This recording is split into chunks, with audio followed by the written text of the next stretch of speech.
Kaugnay niya mga kapanayam natin, live dito sa studio si MRT3 General Manager Attorney Al Vitangcol III. Magandang umaga po, Attorney Vitangcol. Magandang umaga, Sir Howie. Yeah. Ano po ang latest dun sa inyong investigasyon dito sa nangyari ng Sabado? Yung lumiyab, yung isang coach ng MRT3 na tren. Ito pong isang coach ng MRT train na sinasabing lumiyab nung Sabado ay dinala na po namin sa maintenance pit dito sa depot sa North Avenue Station. At ito po ay tiningnan na po namin kahapon at napag-alaman namin na ang naging dahilan na naging pagliyab sa ilalim ng tren ay ang traction motor. Nag-short circuit yung traction motor. Pagkatapos nun, since yung power na dapat ay kinukonsumo ng traction motor ay hindi niya nagamit, dumiretso iso doon sa distribution box na tinatawag namin na chopper box. Nagsunog ang mga alambre doon at pagkatapos ay nag-trip ang main breaker ng train. At yun ang naging dahilan kung bakit nagkaroon ng kaunting pagsabog na sound tapos ay umusok ng maitim. So walang apoy doon sa loob ng coach? May sumabog, parang fuse na sumabog, parang ganon. Tapos may pumasok na usok. Tama ka dyan, Howie. Ang nangyari doon, at the point na na-overload na yung distribution box at saka main breaker, nag-spark yan. So, nag-create ng konting apoy, nasunog kasi yung mga wiring doon. At hindi naman ito pumasok sa loob ng coach. Pag ganon, ano ba yung protocol? Ano ba yung proseso? Tumitigil ka agad ang tren at may mga nagpapa-emergency exit yung mga pasahero? Paano kung nasa gitna ng mga istasyon? Kung nasa gitna po ito ng istasyon, ay ititigil po ng driver, i-assess ang situation. Kung safe, ay dadalhin po itong pilit sa istasyon. At pagdating sa istasyon, ang mga station personnel ay meron naman silang standard na evacuation procedure. Okay. Itong pinaliwanag nyo na sanhi ng itong breakdown, ano ba to? Medyo technical yung paliwanag nyo, no? But how common is that at anong ginagawa nyo para maiwasan yun? Ito po nangyari to ay talagang wala pong nag-expect na magkakaganito ito. Ito ay isang isolated case. Normally yan, ang tren kasi ay equipped with several safety precautions and safety features. Katulad nga nung parang sa bahay, di ba? Pag let's say nagsaksak ka ng isang appliance sa outlet tapos ay na-overload yon, yung fuse mo puputok. So ito rin, yung tren meron din tong fuse na malaki. Yun yung tinatawag namin main breaker. Kasi kung sa kaalaman ng mga tao, yung power kasi ng tren, in itself walang power yung tren eh. Kinukuha niya to doon sa tinatawag natin na overhead system. Ito yung kuryente sa ibabaw ng tren. So doon siya kumukuha ng power. So tuloy-tuloy ang supply ng kuryente doon. At kapag na-sense ng train na merong oversupply ng kuryente, hihinto ito talaga. At itong nangyari dito sa isang coach na to, ano yun, nakalusot lang sa maintenance check-up? Kaya nangyari doon sa mismong coach na yon? Ngayon po ay hindi pa natin masabi kung ano talaga ang nangyari, no? Kung based on our analysis, yun nga, yung tatlong yun ang nangyari ng pagkakasunod-sunod, ang Bureau of Fire Protection ay nagko-conduct ng sarili nilang investigasyon. At matatapos po ito ngayong araw na to, at malalaman natin kung ano ang resulta ng investigasyon ng Bureau of Fire Protection. Ano naman ang epekto doon sa inyong operations? Hindi naman kailangan isuspinde yung mga ibang train lines natin? Hindi naman, Howie. Kasi ang ginawa namin itong nakaraang weekend, in-inspection namin lahat ng ilalim ng mga tren, tinignan natin ang lahat ng mga traction motors, at siniguro natin na ito ay lahat ay tumatakbo ng maganda. Okay. Kumusta naman yung mga nasugatan? May mga injured daw? Ay injured na dalawa?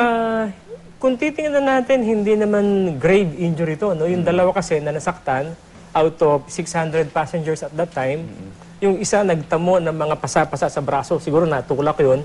Yung isa naman dahil sa pagmamadaling lumabas, yung siguro seksikan, no? Tapos yung isa naman ay natapilok, kaya na-sprain yung ankle niya. Okay. Wala naman nag-suffocate dahil sa usok? Wala naman.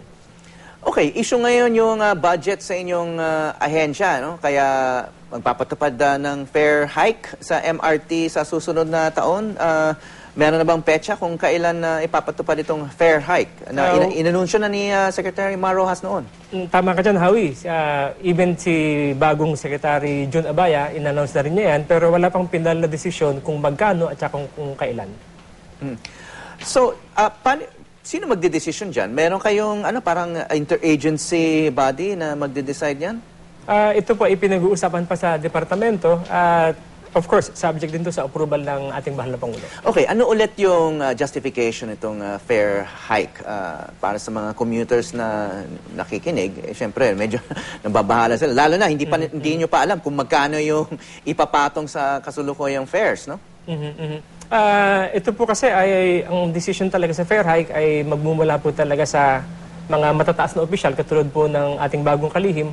So ito po ay ipinapaubayan natin sa kanila kung ano po ang magiging desisyon.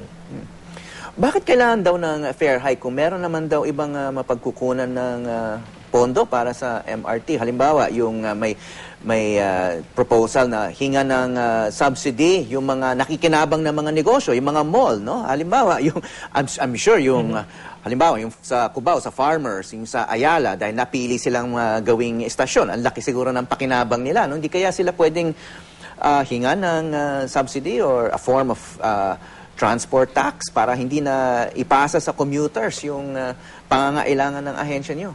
Narinig ko na yan, Howie, at palagi ko isang kongresista yata ang nagsuggest niyan. Pag-aaralan po natin maigi yan, titingnan natin kung pwede nating i-implement. Kasi hindi naman lahat ng bagay-bagay ay diretso nating mai-implement. Ano? Titingnan natin ang legalidad nito, kung pwede ba natin gawin ito, at saka nasa mandato ba ng DOTC ng mga ganyang pagkakataon. Okay. Siyempre, narinig nyo na rin yung reklamo na may oras na talagang ang haba ng pila, no? Papasok na mga MRT stations. Ano ba yung plano nyo para ma-decongest yung MRT o yung train system natin at madadagdagan ba yung mga coaches o yung mga biyahe ng tren? Madadagdagan po yan dahil sa kasalukuyan po, meron na po tayong pinaplanong proyekto at na-approve na rin po ito ng National Economic and Development Authority. Bibili po tayo ng mga bagong coaches. Pero ang ano po dito, baka magtagal po ito dahil ang unang delivery po ng coach ay umaabot ng mga hanggang 15 buwan bago ma-deliver ang unang coach. Usapan din ang pagre-renew ng gobyerno ng maintenance contract doon sa kumpanya na nagme-maintain ng MRT. Ano ba yung latest po dito? Ang dati po nagme-maintain ng MRT3 system ay ang Sumitomo Corporation. Nag-expire na po ang Japanese company yun, ano? Japanese company to, Howie. Nag-expire na ang kontrata nito noong October 19. At pagkatapos niyan, nagkaroon po tayo ng legal na bidding at meron po tayong inawardan na bagong maintenance provider magsimula noong October 20. So ito po yung tuloy-tuloy naman yung maintenance. Oo, tuloy-tuloy naman. Kahit nag-expire ng October 19 yung matagal na nagme-maintain. Tuloy-tuloy yan. Ano-ano naman ang relief ang ginagawa ng MRT para maibsan ang haba ng pila, siksikan sa loob ng tren, na parusa naman talaga para sa mga commuters? Yan ang pinapatanong sa akin. Ang ginawa namin dyan, hindi isa-isa namin bawat isang istasyon. Pinag-aaralan namin yung queuing system at ini-improve namin to. Sa katunayan, nagsimula nung 1 ng Setyembre, binago natin ang queuing system sa Taft Avenue Station. Doon kasi tayo pinakamaraming pasahero. Minsan hanggang kalsada yung pila doon. Oo, kasi hindi natin maiiwasan. Sa sobrang dami talaga ng ating mga pasahero. Pero ito pa, iginagawa natin ng paraan para masolusyonan.